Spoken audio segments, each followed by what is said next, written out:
Bismillahirrahmanirrahim. Assalamualaikum warahmatullahi wabarakatuh. Nama saya Muhammad Zulfadli bin Rijab, pemegang ID bernombor BBB 2402044 daripada kos DBS kelas 1A. Jadi pada hari ini saya akan melakukan pemandangan yang bertajuk Angkatan Pertahanan Awam, Carta Organisasi dan Asas dalam Menyelamat.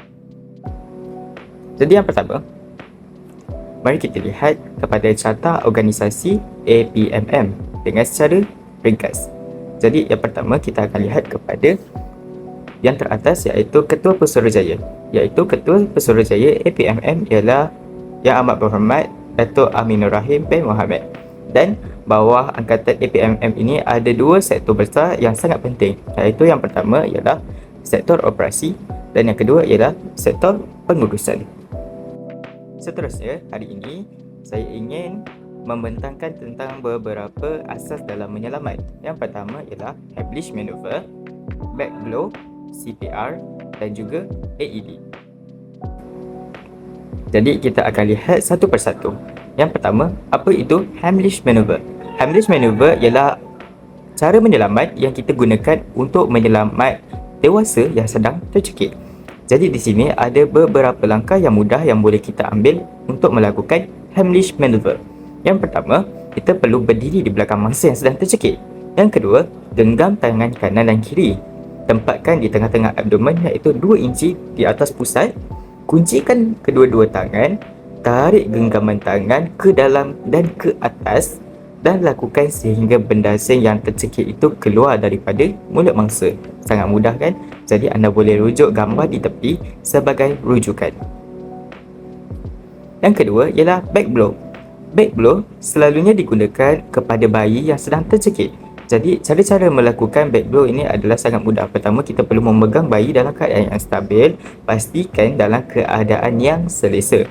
Jadi kita perlu memberikan 5 tepukan di tengah-tengah tulang belikat ataupun dalam bahasa Inggerisnya shoulder blade, dan kita perlu pusingkan bayi dan kita perlu tengok sama ada benda asing tersebut boleh dikeluarkan daripada mulut mangsa ataupun tidak. Seterusnya kita akan lihat pula kepada CPR iaitu Cardiopulmonary Resuscitation. Apa itu CPR? CPR ialah satu tindakan bantuan awal bagi memulihkan mangsa yang terhenti pernafasan dengan menggunakan teknik tekanan di dada, tekanan dari luar dan bantuan hembusan pernafasan. Dalam melakukan CPR, kita tidak boleh melakukan secara melelun. Ada beberapa protokol yang perlu dilakukan, iaitu 7 langkah mudah untuk kita melakukan CPR. Yang pertama, kita perlu pastikan kawasan untuk kita melakukan CPR itu adalah selamat dan jauh daripada bahaya, away from the danger. Yang kedua, respond. Kita perlu pastikan mangsa tersebut mempunyai respon. Tepuk bahu mangsa untuk kita mengetahui sama ada dia dapat memberikan respon ataupun tidak. Yang ketiga, shout for help. Dapatkan bantuan dan jika tak ada respon, aktifkan EMS dan dapatkan AED. Apa itu AED? Kita akan bincangkan selepas ini. Seterusnya, airway. Kita perlu dongakkan kepala mangsa untuk membenarkan laluan pernafasan sebelum kita melakukan CPR. Seterusnya, breathing. Pastikan pergerakan dada mangsa untuk kita periksa sama ada mangsa ini masih bernafas ataupun tidak. Pastikan dada tersebut bergerak untuk menandakan dia masih bernafas. Akhir sekali ialah circulation. Jika mangsa tidak bernafas dan tiada nadi, lakukan tekanan di bahagian tengah dada mangsa sebanyak 30 kali. Jadi, tekanan bagi setiap orang itu berbeza. Bagi dewasa, anda perlu menekan dengan lebih dalam, lebih kurang 5 cm. Kanak-kanak 4 cm dan bayi 2 cm. Pastikan anda menggunakan kedua-dua tangan anda dan menolak menggunakan daya badan anda, bukan menggunakan pinggang. Jadi macam mana kita nak melakukan CPR dengan betul? Antara salah satu caranya ialah anda boleh menggunakan teknik nipple to nipple. Gunakan tangan ini, nipple to nipple, cari titik tengah dan lakukan CPR di tengah-tengah titik tersebut. Baiklah, kita sambung dengan seterusnya. Di sini saya menyediakan satu contoh cara-cara kita untuk melakukan CPR.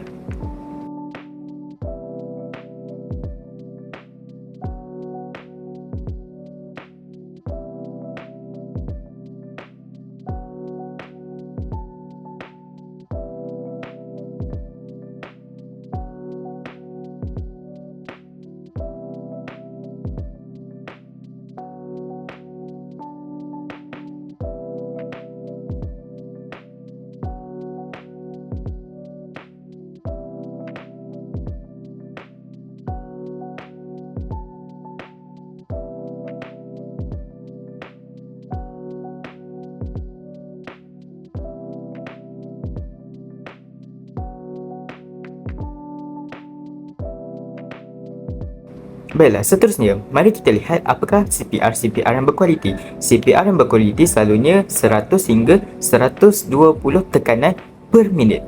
Yang kedua, kita perlu membenarkan penganjalan yang sempurna setiap tekanan. Tekanan yang uniform bagi memastikan airway berlaku secara konstan.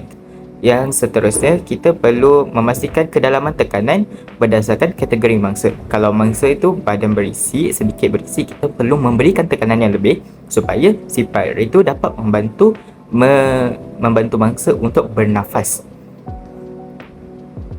Baiklah, yang seterusnya kita pergi kepada langkah yang terakhir, iaitu defibrillation. Defibrillation ini berkait dengan AED.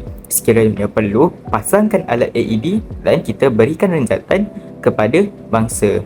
Apa itu AED?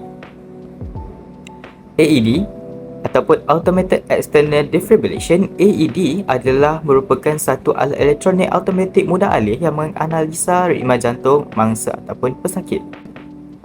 Satu prosedur pemberian renjatan elektrik yang terkawal untuk mengembalikan ritma jantung normal. Dalam kes cardiac arrhythmia seperti ventricular fibrillation (VF) dan pulseless ventricular tachycardia (PVT. Bagaimana untuk kita melakukan AED? Yang pertama, kita perlu pastikan adanya tindak balas dan pernafasan daripada mangsa. Yang kedua, letakkan AED berhampiran mangsa dan penyelamat yang akan menggunakan AED ini. Seterusnya, tekan power button on. Letakkan pad AED di bahagian atas dada berdasarkan gambar rajah yang terdapat di AED tersebut. Jadi anda tidak perlu risau kerana adanya guideline untuk anda. Kita perlu periksa ritma jantung, berikan renjatan elektrik, dan sekiranya tidak perlu renjatan elektrik, kita perlu lakukan balik CPR. Selepas 5 pusingan ataupun 2 minit, AED akan ulangi balik langkah 5 dan 6, iaitu analisa ritma jantung dan berikan renjatan elektrik. Jadi sebagai rumusan, pada hari ini, pengetahuan asas menyelamat amat penting sebagai langkah awal sebelum mendapatkan bantuan daripada profesional. Perkara ini dapat membantu dalam menyelamatkan nyawa seseorang daripada bahaya atau lebih teruk lagi meninggal dunia.